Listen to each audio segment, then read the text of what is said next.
If you were wondering, BFG does not stand for big fat guy. As a kid from my elementary school once joked, BFG actually stands for Big Friendly Giant, as in the New York Giants. Although it's not about the New York Giants, even though I like them. It's about these giants, King Kong and Godzilla. Nah, I'm just kidding. I like them a lot too. It's about this lovely giant right here holding the girl in the palm of his hand. The Big Friendly Giant. And the girl he's holding his hand is Sophie, the protagonist of the story, whom I believe represents Olivia, given that Roald Dahl dedicated this story to his deceased daughter Olivia. So, the story starts off with Sophie in an orphanage / boarding school. Girls' orphanage / boarding school. Boarding school parallel there between Sophie and Roald Dahl.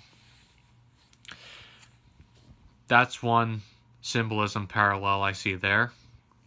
So, it starts off with Sophie in the middle of the night, what she calls the witching hour, which she says when people go missing, and looking out the window, being all inquisitive and stuff, she sees this big giant hoodlum going around and blowing a trumpet into people's windows.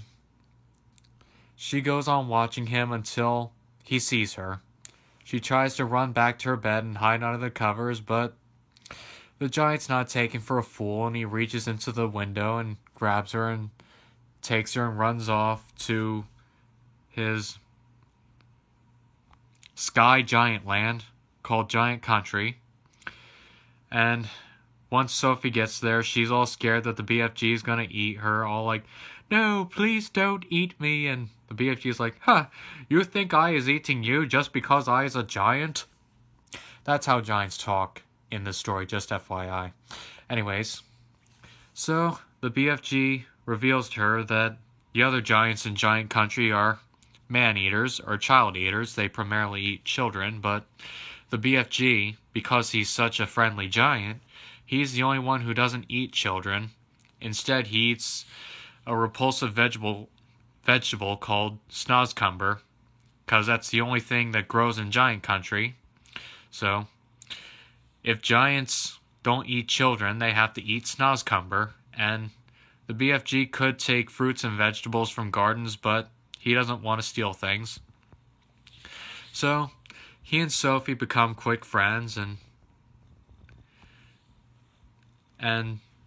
later she asks him what he was doing blowing his trumpet into people's houses, and he tells her that he catches dreams and blows them into children's windows at night so they can have nice dreams. And there I see a parallel. I think that's a symbolic representation of how Roald Dahl told stories to his children at night, with the BFG here blowing the children dreams.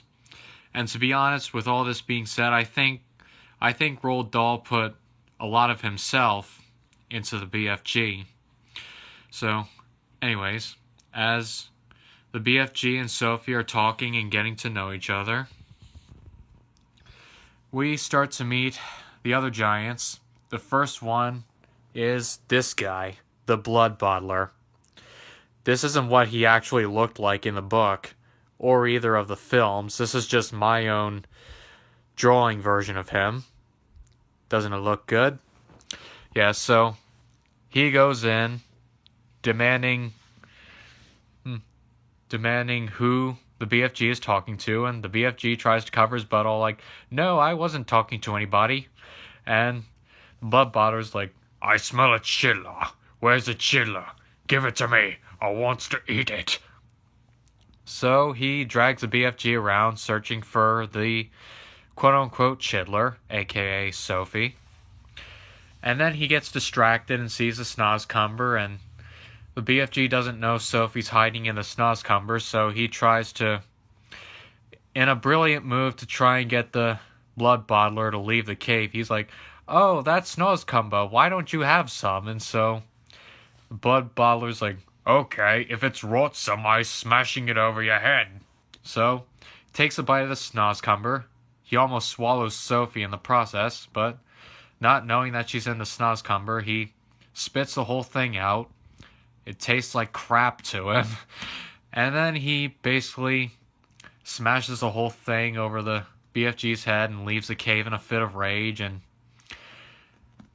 then the BFG finds Sophie again later, and she reveals to him that she was inside the blood bottler's mouth. And so BFG gives her a bath and new clothes, and then later on they decide to go dream catching for the first time, and then we meet the other giants. Leader of the giants, probably the main antagonist, is this guy, the Flesh Lump Eater. Again, like the Blood Bottler, this isn't how he actually looked in the book or either of the film adaptations, but this is my drawing of him, and I've got a DeviantArt account here, so I do all kinds of stuff. Anyways, so as the BFG and Sophie are going out, the giants harass the BFG and play catch with him until they get bored. And then the BFG and Sophie go on to Dream Country. They catch their dreams. Then they come back and they torment the giants with a nightmare. And then later on, as they're going out to blow dreams to the kids at night, BFG runs into the giants, and the giants say that they're going off to England to eat children from orphanages. And Sophie gets pretty upset about this, and she's like, BFG, we've got to do something. So the BFG's hesitant at first. He doesn't think there's anything that can be done, but Sophie, being all brave and stuff, she's gotta think of something, so she thinks of a plan that they'll tell the Queen, and BFG's like, how is she believing us? And so Sophie comes up with the idea to come up with a dream to get the Queen to believe them, so they make her nightmare about giants eating children, and Sophie being found on the window at the end of the dream. And with the whole horrific giants part, let me play this video to give you an idea of what the nightmare for the Queen was like.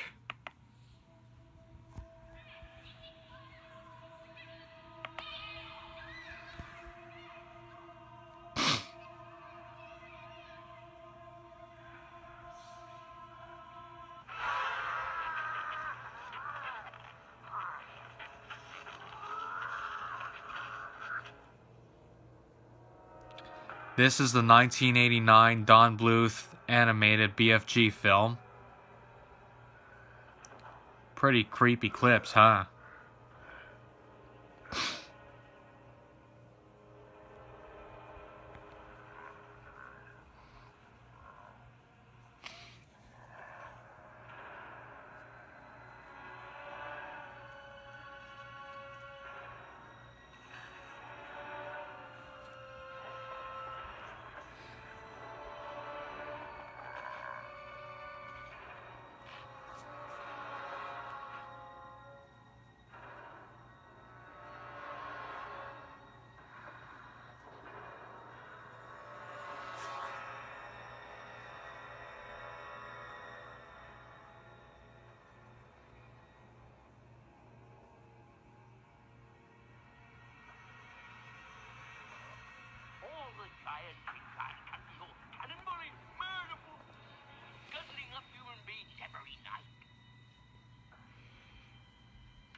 Freaky, huh?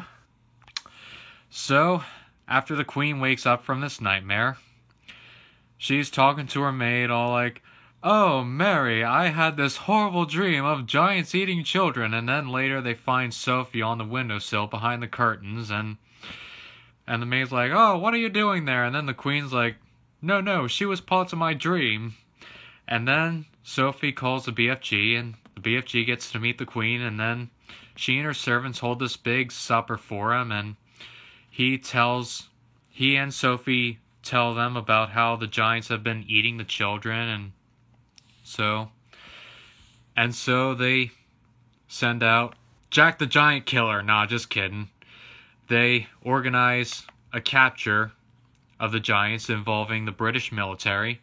They go to giant country and they tie up the giants in their sleep. The hardest one to catch was the flesh lump eater, who woke up as they were trying to capture him. He snatched up a poor soldier guy and tried to eat him, but Sophie stabbed him in the ankle with this pin thing that she got at the breakfast.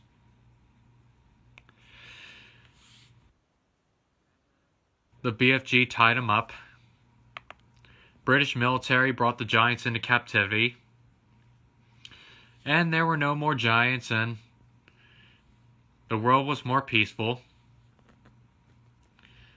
BFG moved to England with Sophie, and he became the Royal Dreamcatcher, and that's it. And one element of irony that I noticed was that the giants love to eat children.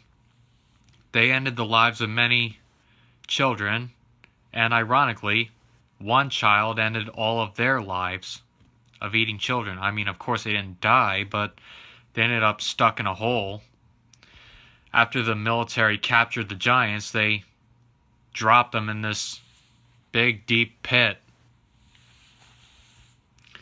where they would eat nothing but snozcumbers for the rest of their lives. And you gotta be a lowlife if you have that kind of life.